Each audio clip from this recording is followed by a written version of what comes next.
प्रातिनिधिक प्रतिक्रिया आपण खासदारांच्या पाहिलेल्या आहेत आणि त्यांच्या मागण्या काय आहेत ते स्पष्टपणे मांडतात।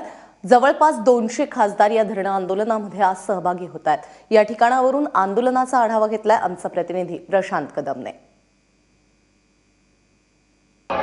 संसद भवन परिसरामध्ये विरोधकांचं हे धरणं आंदोलन या ठिकाणी सुरू झालेलं आहे।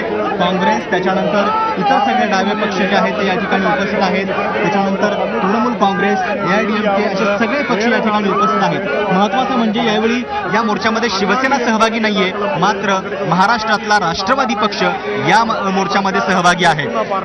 अनेक वेगवेगळ्या प्रकारच्या घोषणा या ठिकाणी केल्या जात आहेत। विशेषतः पंतप्रधानांनी तातडीनं संसदेमध्ये यावं अशा पद्धतीची एक प्रमुख मागणी या ठिकाणी केली जाते। काही दिवसांपूर्वीच तृणमूल काँग्रेसच्या ममता बॅनर्जी या मुद्द्यावरती एक मोर्चा घेऊन राष्ट्रपती भवनावरती गेलेल्या होत्या।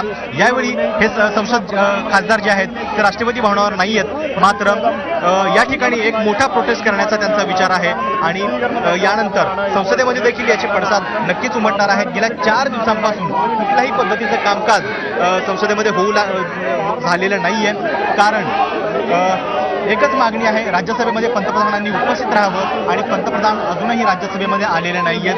त्यामुळं अशा पद्धतीचं हे आंदोलन या ठिकाणी आपण पाहू शकतो। काँग्रेसचे काही युवा खासदार आपल्याला या ठिकाणी दिसत आहेत। वेगवेगळ्या पद्धतीची पोस्टर्स जे आहेत त्यांनी हातात घेतलेली आहेत। त्यामुळं पुन्हा एकदा नोटबंदीच्या या मुद्द्यावरून वातावरण तापलेलं आहे।